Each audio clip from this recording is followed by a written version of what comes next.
Hello and welcome to this week's Gems War Guild Event Planner. I am Guardian Namek, Guild Leader of Loot and Plunder. This week's focus is the Doom Tower, where we are using red troops. And after running some numbers, here are the units you want to use.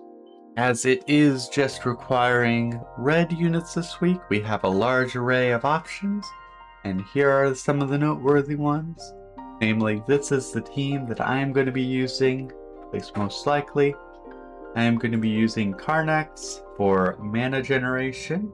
He also gets to gain some armor, but mostly it's for the mana generation. Then Tesla for some good old-fashioned tons and tons and tons of damage. The Archdiva gets to charge up someone, give them a bunch of stats.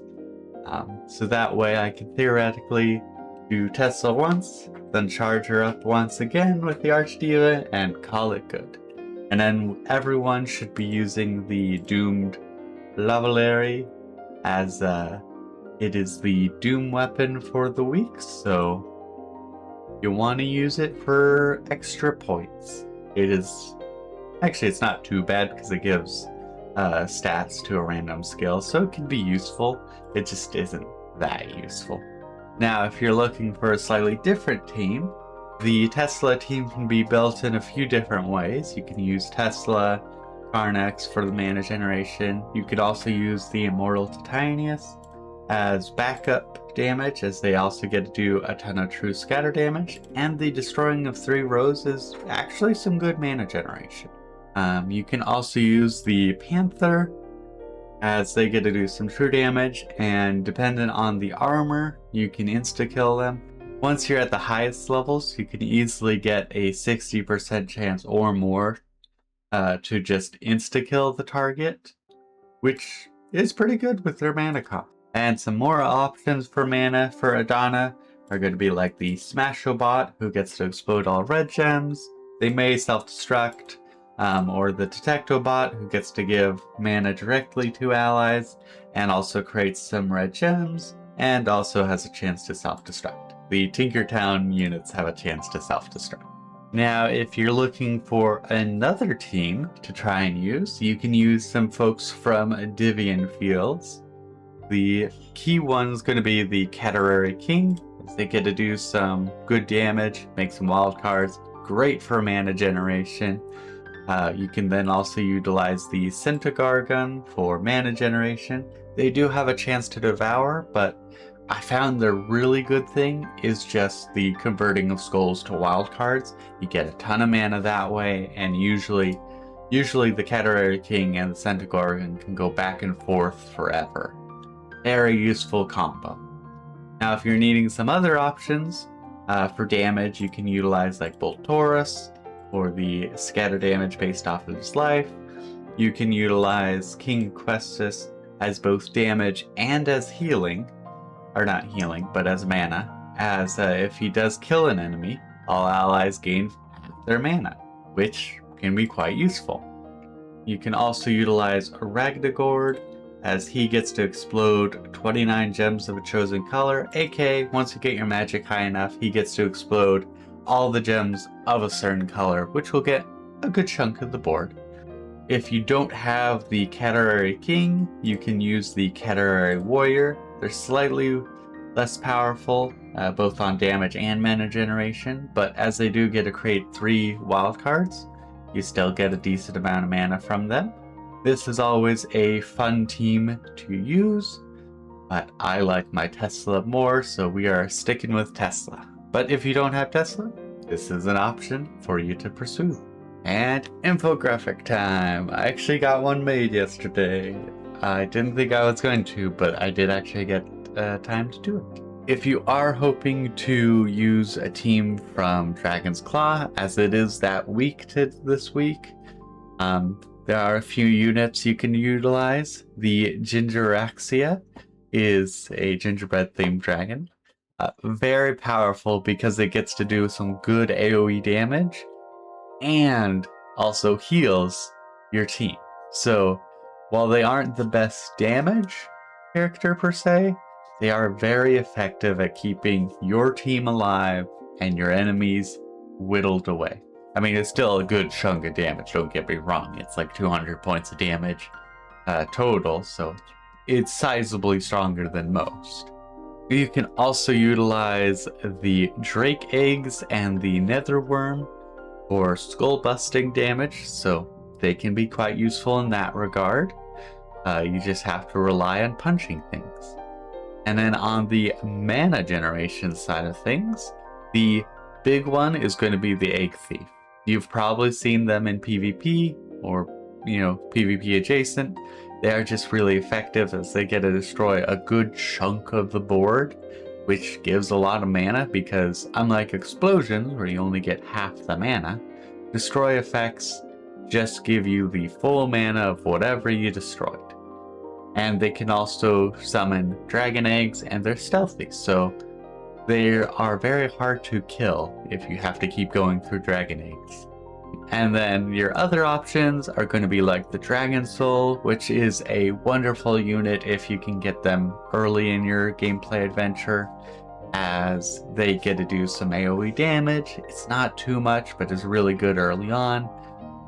Explodes a good chunk of the board, which is always quite useful, and then also gives you some souls. So it's quite nice of a little bit of damage, decent mana generation, and if you're still in the age where you're needing souls, you get some good souls. So very useful unit.